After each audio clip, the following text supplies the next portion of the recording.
Halo teman-teman, balik lagi sama aku Hana di Our Happiness. Oke, teman-teman gimana kabarnya hari ini? Semoga semuanya baik-baik aja ya. Channel ini namanya Our Happiness, artinya kebahagiaan kita. Tapi sebenarnya yang sering dibahas adalah permasalahan hidup. Memang tujuan channel ini dibuat itu agar masalah hidup yang kita alami bisa kita hadapi dengan strategi atau cara-cara yang tepat dan bisa membuat masalah kita cepat selesai atau paling tidak menjadi lebih ringan dan tetap bisa tersenyum menghadapi hari esok gitu ya teman-teman. Untuk yang pernah mengalami bisa sharing pengalamannya, apalagi kalau pengalaman itu ditangani dengan benar lalu membuahkan hasil yang oke, kan bisa menjadi saran untuk yang lain yang sedang menghadapi dan nggak tahu harus gimana gitu teman-teman. Makanya kalian jangan ragu untuk komen di bawah untuk pengen nanya pendapat atau memberikan pendapat gitu ya teman-teman. Tolong gunakan bahasa yang baik agar yang membaca dan yang menonton mendapatkan energi yang positif gitu ya teman-teman ya. Oke, kali ini aku mau membahas soal perceraian. Agak kontroversial ya teman-teman memang. Jadi gini, rumah tangga itu kalau udah nggak cocok, nggak ada kedamaian lagi di dalamnya, nggak tentram, itu akan cenderung terasa seperti menyiksa. Jadi sudah bikin kita nggak tenang, udah gitu sering ribut, tidak membawa kebahagiaan gitu. Walaupun mungkin banyak yang harus kita pikirkan sebelum kita mengambil tindakan perceraian, seperti udah punya anak, gimana anaknya nanti, atau ada pikiran gimana kata orang tua, kata keluarga besar, kata tetangga, misal kayak gitu. Itu yang jadi penghalang gitu. Padahal sebenarnya di dalam kehidupan sehari-hari, di dalam hati juga udah terasa bahwa udah nggak bisa nih kayaknya gitu. Usaha apapun kayaknya udah nggak bisa menyatukan lagi rumah tangga tersebut. Pasti ya, kalau kita udah mengambil keputusan atau udah terpikir ke arah perceraian, mungkin di hari lalu atau kemarin-kemarinnya itu, saat kita menghadapi masalah yang pertama, yang kedua, ketiga, mungkin kita sudah berusaha yang terbaik, mungkin sudah mengalah atau sudah meminta maaf, sudah berusaha merubah sikap, tapi ternyata masih ada saja yang membuat rumah tangga itu seperti nggak akur juga, ada aja yang kurang, ada aja yang salah gitu. Ya berarti memang keputusan perceraian itu boleh sih dipertimbangkan gitu. Karena mengingat kesehatan mental kita itu juga penting gitu loh. Itu seperti basic ya, dasarnya gitu teman-teman. Kalau kesehatan mental kita terganggu karena kita stres, kita depresi, dan sedih terus gitu, itu bisa ngefek ke kesehatan tubuh juga gitu loh. Kita yang lagi stres mungkin jadi nggak mood makan, jadi nggak mau makan, terus jadi murung, malas beraktivitas, kurang bergerak, atau bahkan mungkin yang stres jadi lebih banyak makan juga ada, nggak kekontrol. Makan yang manis-manis, yang maksudnya untuk menghibur diri, makan es krim kan katanya menghibur diri, makan coklat, kayak gitu kan katanya bisa bikin mood itu lebih happy gitu. Jadinya tapi efeknya nggak baik kan buat badan kita gitu. Kita jadi murung jalan keluar rumah mungkin. Dan itu dampaknya bisa luar biasa sih teman-teman, luar biasa berbahaya gitu loh. Dan juga kalau udah kayak gitu, kita mau bekerja itu kayak kurang semangat. Terus ketemu orang tuh kayak mungkin minder juga ada, takut ditanyain ini itu, jadi lebih tertutup gitu sama orang sekitar gitu, lebih malas berbicara gitu, nggak kayak biasanya. Dan juga untuk yang punya anak, biasanya para mama ya, tapi bapak-bapak, papa-papanya juga bisa jadi kalau stres itu nggak sengaja melampiaskan amarah itu ke anak gitu loh. Kalau anak kecil nggak bisa diem atau rewel atau memang nakal-nakalnya anak-anak gitu, mungkin kalau ortunya lagi moodnya baik bisa ngehandle dengan baik juga gitu ke anak-anak. Tapi kalau orang tuanya sudah stres, anaknya cenderung jadi dimarahin, dibentak gitu kan. Dan lebih parahnya lagi kalau orang tua tersebut nggak bisa kontrol emosinya ke anak, keluar kata-kata yang nggak seharusnya diucapkan ke anak yang akan menyakiti hati anak, bahkan bisa jadi melakukan ini tindakan secara fisik gitu, menyakiti anak, entah memukul, menyubit, atau hal-hal ekstrim yang lain gitu loh. Kasian kan anak itu nggak tahu apa-apa, mereka jadi harus melihat orang tuanya sering bertengkar, saling bentak dan anaknya jadi ketakutan, jadi mungkin juga nangis, nggak tahu harus gimana, nggak tahu apa yang terjadi juga kan biasanya anak-anak gitu.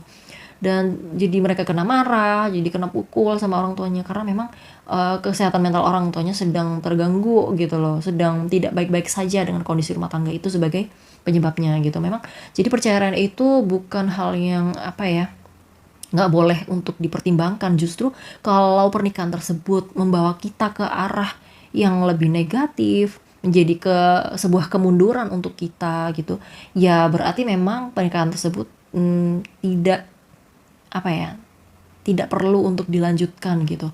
Karena tidak membawa kebaikan untuk kita. Kan rumah tangga yang baik adalah yang membuat kita jauh lebih berkembang, lebih bahagia, lebih semangat menjalani hidup gitu kan.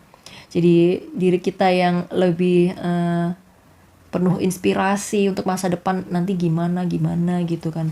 Kalau sampai rumah tangga itu membuat kita patah semangat, bahkan enggan memikirkan masa depan, bahkan ada yang kepikiran untuk mengakhiri hidup, itu sudah konteksnya pernikahan itu udah berbahaya banget ya teman-teman. Nggak usah dilanjutkan juga nggak apa-apa. Soal anak itu bisa kok dijagain berdua kalau memang bisa kooperatif ya, kalau hubungan suami dan istrinya memutuskan berpisah dengan baik-baik gitu, akan bisa lah diurus bersama gitu ya soal anak. Atau kalau memang apa, nggak bisa, salah satunya nggak mau tanggung jawab atau apa, ya nggak apa-apa. Yang merasa siap untuk mengurus anak, anaknya diurus aja deh, dihandle. Jangan khawatir soal mampu nggak ya, atau soal uang gimana, apa aku bisa mengurus anak sendirian, bla bla bla. Pasti bisa kok teman-teman. Kan Tuhan menitipkan kita anak, berarti menurut Tuhan kita itu mampu membesarkan mereka gitu loh. Gak mungkin dong Tuhan menitipkan ciptaannya ke orang yang gak becus istilahnya gitu. Soal rezeki pasti ada aja untuk anak-anak gitu loh. Kalaupun mungkin dari salah satu orang tuanya ada yang gak peduli, cinta kasih untuk anak pasti akan ada dari entah kakeknya, neneknya, saudara-saudara yang lain gitu kan. Dari orang tua yang membesarkan dia juga itu pasti akan lebih sayang ke anaknya. Karena biasanya kalau sudah bercerai lalu mengurus anak, biasanya kita atau salah satu dari orang tua anak itu lebih kalem karena sudah merasa bebas dari rumah tangga yang toksik tadi. Jadi lebih bisa berpikir jernih, bisa lebih kalem gitu kan. Lebih fokus ke ngurus anak dan gimana cara membesarkan dia dengan baik gitu. Entah dengan lebih semangat bekerja kan akhirnya untuk mencari rezeki untuk membesarkan mereka, untuk biaya hidup mereka, untuk biaya hidup si entah ibu tunggal atau bapak tunggal itu sendiri gitu loh teman-teman. Jadi makin semangat ya harusnya setelah bercerai, jangan malah patah semangat gitu. Soal omongan tetangga, omongan keluarga besar, nggak usah digubris teman-teman. Karena yang ngejalanin kan ya kita sendiri. Yang bingung cari uang ya kita sendiri. Yang ngebesarin anak-anak juga ya kita sendiri gitu loh.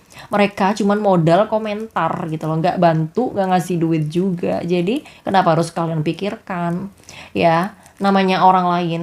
Walaupun kita sudah melakukan hal yang baik sekalipun, orang lain akan selalu menemukan celah untuk menilai jelek kita. Kalau memang pada dasarnya hati mereka tuh tidak baik atau memang nggak suka dengan kita, jadi mau kita baik kayak apa juga tetap salah gitu loh di mata mereka. Jadi nggak perlu kalian pikirkan hal itu gitu loh teman-teman, nggak usah dipusingin. Pentingkan kesehatan mental kalian sendiri, karena kalau kesehatan mental kalian sudah aman ya, kalian akan lebih semangat bekerja dan lebih semangat menjalani masa depan, membesarkan anak dengan perasaan yang lebih ringan gitu, karena tidak ada tekanan dari pasangan yang toksik tadi gitu loh. Jadi buat kalian yang sedang memikirkan atau sedang mempertimbangkan untuk bercerai karena sudah melakukan semua hal yang terbaik kemarin-kemarinnya, udah berusaha mempertahankan rumah tangga dengan cara ini itu, sudah melakukan banyak hal, sudah berusaha namun tetap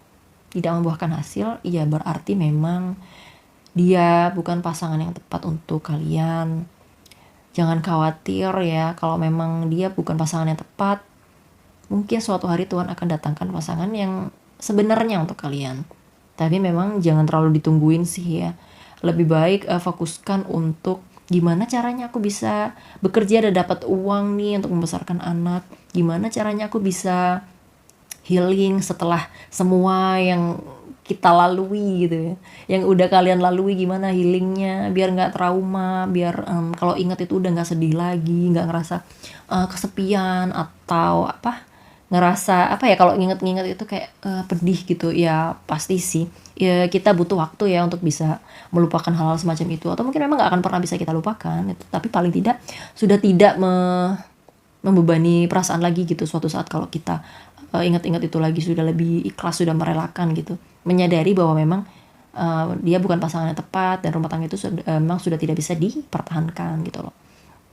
Dipetik aja pelajarannya, lain kali kalau dekat lagi sama orang lebih selektif, lebih tahu yang dilihat itu faktor apanya gitu, jangan dari tampangnya aja atau dari pekerjaannya aja tapi nggak peduli dia itu karakternya seperti apa, pas lagi marah itu seperti apa gitu. Itu mesti kalian cari tahu dulu dengan baik-baik ya, nggak usah buru-buru gitu, karena jangan sampai kesalahan yang sama terulang lagi gitu teman-teman ya. Kalian jangan takut dikata janda ya atau duda ya, cerainya kenapa gitu, bla bla bla ya, omongan orang kalian bisa jawab ya seperlunya aja. Toh kalian bukan janda atau duda yang bermasalah gitu loh, bukan karena kalian melakukan hal-hal yang di luar moral gitu kan, karena pure murni karena memang nggak bisa mempertahankan rumah tangga dengan pasangan yang tidak cocok tadi gitu. Buat kalian yang udah berpikiran ingin bercerai tapi mungkin secara mental terasa belum benar-benar siap, atau mungkin secara finansial belum ada persiapan atau belum ada yang bisa dijagain gitu, ya daripada kalian bersedih atau memikirkan masalah rumah tangga ini secara berlarut-larut atau terlalu gitu, lebih baik kalian alihkan fokus pikiran kalian ke gimana caranya aku dapat kerja, atau aku ngerjain usaha apa ya, bisnis apa ya, biar nanti saat aku bener-bener mengajukan gugatan perceraian atau yang laki talak ya, itu ini nih khususnya yang perempuan ya, biasanya yang bekerja kan yang suami ya, yang istri kan di rumah. Nah mungkin mikirnya nanti kalau aku jadi janda terus suami nggak ngasih biaya untuk anak, biaya nafkah untuk anak, nanti gimana gitu kan. Fokuskan pikiran kalian ke gimana caranya dapat uang, entah kerja apa ya, atau bikin bisnis apa ya, usaha apa ya gitu. Jadi nanti saat kalian benar-benar mengajukan gugatan perceraian, ini bagi yang perempuan ya, kalian paling tidak sudah punya tabungan, atau kalau enggak kalian sudah lebih siap karena sudah punya pekerjaan, punya bisnis gitu. Jadi saat kalian benar-benar fix atau sudah jadi janda, kalian lebih tenang, lebih percaya diri gitu, bahwa untuk uang, untuk biaya hidup diri sendiri dan anak ada kok, aman gitu ya teman-teman. Jangan terlalu dibawa sedih, menangis ini gimana bla bla bla. Iya memang nggak mudah, itu menyakitkan, tapi kalian juga harus tetap ingat bahwa kesehatan mental kalian itu penting. Dan kalian kalau memang mau bercerai nggak apa-apa kok teman-teman, nggak usah pedulin omongan orang. Kalaupun kalian jadi janda, jadi duda, at least kalian duda dan janda yang baik, bukan karena sebuah masalah atau tragedi ya. Dan juga soal omongan tetangga atau saudara, keluarga besar, nggak usah terlalu digubris, yang menjalani itu kalian. Kalau kalian susah, mereka mungkin paling cuman turut bersedih atau kayak doain. Iya didoain sih makasih, cuman effort yang lebih real, yang lebih nyata sebenarnya yang kita butuhkan gitu loh, bukan sekedar omongan doang, ngerti kan teman-teman. Jadi nggak usah terlalu dipikirkan ya, kesehatan mental kalian lebih penting. Oke. Banyak loh ini terutama cewek-cewek ya, setelah bercerai, maksudnya waktu masih menikah itu dia di rumah nih ngurus anak ya, mungkin bajunya daster aja atau baju rumahan, mungkin saking sibuknya ngurus rumah, ngurus suami, ngurus anak, sampai lupa ngurus diri sendiri. Nah begitu bercerai, dia hanya fokus mengurus diri sendiri, rumah dan anak, dan juga pikirannya lebih tenang karena nggak ada suami toksik tadi. Jadi lebih happy, lebih tenang ya kan, dan jadi lebih sempat untuk merawat diri. Dan walaupun tanpa harus merawat diri dengan produk-produk kecantikan yang mahal atau apa, dengan kalian merasa tenang, damai hatinya gitu, istirahatnya cukup, itu kalian udah kelihatan auranya tuh lebih cerah gitu loh teman-teman. Karena ya itu inner beauty ya. Jadi terpancar dari perasaan kalian gitu loh, karena lebih tenang, lebih happy, seneng, dan lebih ada waktu untuk tidur. Karena kalau waktu ada masalah biasanya kita tidur tuh kayak susah gitu loh, banyak pikiran gitu kan. Dan waktu kalian jadi, bukan waktu kalian jadi, dan cewek-cewek itu setelah jadi janda mereka tuh lebih glowing, tau gak sih? Mereka, karena mereka itu biasanya ambil keputusan bercerai itu karena mereka sudah mulai sadar kalau nilai dirinya, value dirinya itu lebih penting, bahwa kesehatan mental dirinya itu lebih penting daripada mempertahankan rumah tangga yang sudah jelas-jelas porak-poranda. Cuman mereka bertahan hanya karena ada anak, takut omongan keluarga, tetangga, nanti kalau udah janda gimana, bayar pakai apa. Cewek yang high value pasti akan memutar otak gitu.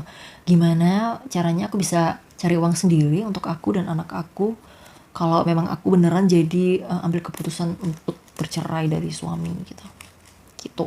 Dan setelah itu bisa lebih healing dengan teman-teman, ada waktu. Mungkin waktu ada suami mau pergi nggak boleh, ya kan? Mau pakai make up nggak boleh. Katanya kamu mau godain siapa pakai make up? Kan cewek pakai make up kan biasa temen-temen, udah kayak bagian dari cewek, udah nature-nya begitu ya kan. Gimana dong, katanya mau godain siapa, ya enggak lah gitu loh. Ya gimana ya, namanya suami toksik ada aja gitu omongannya yang nyelekit. Jadi waktu udah jadi janda, udah single lagi, jadi lebih ada waktu untuk healing sama teman-teman, sama anak, bisa lebih istirahat, untuk lebih perawatan, istirahat cukup, jadi lebih glowing deh gitu. Dan tahu bahwa nilai dirinya itu penting, jadi udah saatnya dia merawat diri lagi, bukan karena pengen balas dendam ke mantan suami kalau nih kamu setelah tinggalin aku jauh lebih cantik loh. Enggak ya, enggak, tolong niatnya jangan ke sana, karena hasilnya takutnya nggak bagus juga. Karena kalau diawali niat yang buruk, hasilnya takutnya buruk juga gitu loh. Cara-cara yang dipakai nanti takutnya ikut buruk gitu loh, tau gak sih, menghalalkan segala cara dan sebagainya dengan cara-cara yang nggak masuk akal. Ngerti kan teman-teman maksudnya? Diniatkan bahwa ya aku sudah menyadari nilai diriku, bahwa aku lebih sayang diriku, makanya aku lebih memilih diriku. Sekarang sudah saatnya aku menghibur diriku yang selama ini sudah sering menangis, sudah aku lupakan, sudah jarang aku rawat gitu. Akhirnya lebih cantik deh, dan udah, apa ya istilahnya, bisa dilihat dia sudah terlihat wanita yang jauh lebih bangkit gitu loh dari permasalahan gitu, bukannya stuck di masalah gitu. Itu sih keren banget. Buat kalian yang masih ragu atau apapun, kalian pikirkan dulu, kalian pikirkan gimana caranya cari uang biar mandiri, terus juga pikirkan apa saja yang perlu dipersiapkan selain mental ya. Nggak apa-apa kalian sharing sama orang yang kalian percaya atau ke profesional, atau bisa juga konsultasi ke lawyer hukum ya. Secara online itu ada yang ngobrolnya itu by WA, dan bayarnya itu kayaknya WA dalam berapa menit gitu. Itu ngobrol dengan profesionalnya langsung, lawyer, konsultasikan apa aja yang ada di pikiran kalian, apa yang mengganjal atau apa-apa yang perlu dipersiapkan, atau kemungkinan apa saja yang bisa terjadi jika perceraian itu ada gitu ya. Tanyakan semuanya. Dan ya semoga berhasil. Kalau memang kalian mau ngurus sendiri kayaknya ribet ya, ada teman pernah cerita itu ngurusnya ribet kalau sendiri. Ya ada yang bilang gampang, cuman kalau pakai lawyer lebih mudah ya teman-teman. Kalian kayak kesannya tuh udah dibantu diuruskan sama lawyer gitu. Kalian juga bisa cek-cek di Google lawyer yang ada di daerah kalian. Kalian coba hubungi, tanyakan biayanya berapa, apa saja yang perlu dipersiapkan, syaratnya apa saja begitu ya. Harganya sebenarnya nggak terlalu ada yang harganya memang agak mahal ya teman-teman. Kalau kalian ada biaya nggak apa-apa pakai mahal, tapi kalau biayanya terbatas, ada kok lawyer yang membantu banget dengan biaya nggak terlalu tinggi, tapi dijamin permasalahan kalian tuh cepat selesai gitu. Tanyakan ke teman-teman kalian yang berpengalaman, yang mungkin pernah bercerai dan pakai lawyer. Kalian bisa tanyakan di sana gitu. Atau kalau nggak mau nanya ke teman, langsung cari aja di Google, teman-teman banyak kok gitu. Akan selalu banyak cara. Makanya pikiran kalian itu jangan difokusin di kesedihan ya. Boleh bersedih tapi jangan lama-lama ya sayang. Cantik, jangan lama-lama. Kalian harus pikirkan, kalian harus bangkit sedikit demi sedikit, memikirkan dapat uang dari mana nanti kalau sudah jadi janda, apa saja yang perlu dipersiapkan untuk proses perceraian. Dan nanti kalau ada yang bertanya, kamu jawab apa? Kalau ortu tanya, kamu jawab apa? Gitu, pikirkan yang itu aja ya. Pikirkan, ya kalau kalian mulai mundur lagi karena takut, nggak yakin, coba diingat-ingat lagi apa saja yang sudah suami kalian lakukan ke kalian yang sampai pada akhirnya membuat kalian berpikir untuk bercerai. Pikirkan hal itu lagi. Jangan sampai ketakutan itu membuat kalian mundur lagi, yang padahal kalian hampir bebas dari cengkeraman rumah tangga yang toksik ini. Kalian hampir di garis finish, kalian hampir menang, tapi kalian ternyata malah berhenti berlari dan bahkan berjalan mundur hanya karena takut, nggak yakin, atau apapun itu. Buat kalian yang mau sharing ke teman kalian, kalau kalian percaya, ceritain. Atau kalau nggak yakin, bisa tanya ke lawyer online. Kalian bisa cari di Google juga, bisa chat gitu by WA. Bayarnya juga nggak mahal, puluhan ribu aja, saya nggak ingat, 30.000, 50.000, sekian lah ya. Nggak tahu kalau sekarang. Pokoknya terjangkau kok teman-teman. Karena mereka profesional, paling nggak jawaban mereka akurat ya, gitu. Jangan patah semangat, hidup kalian gak akan berakhir setelah perceraian. Justru hari baru akan segera dimulai setelah kalian menjadi janda. Kalian adalah janda yang baik, bukan janda bermasalah, jadi jangan pernah malu. Justru kalian harus bangga karena berani mengambil keputusan semacam itu, karena kalian mencintai diri kalian sendiri. Kalian memilih diri kalian sendiri dari apapun. Oke teman-teman, semoga permasalahan kalian cepat selesai, tetap kuat. Pokoknya buat teman-teman aku yang cewek, yang cowok, semuanya teman aku. Semua manusia punya masalah dan pasti ada jalan keluarnya, tinggal kalian berani mengambil langkah dan keputusan atau tidak. Itu yang akan merubah kenyataannya pada akhirnya nanti ya teman-teman. Oke, selalu berdoa, jangan lupa istirahat, makan, jangan lupain diri kalian, kesehatan mental kalian juga. Jangan sampai anak kena perlampiasan kalian ya, kasihan mereka. Kalian akan menyesal nanti suatu hari kalau begitu kalian sudah sadar bahwa oh my god, kasihan sekali mereka yang jadi pelampiasan kemarahan aku selama ini. Padahal aku marahnya ke papanya atau ke mamanya.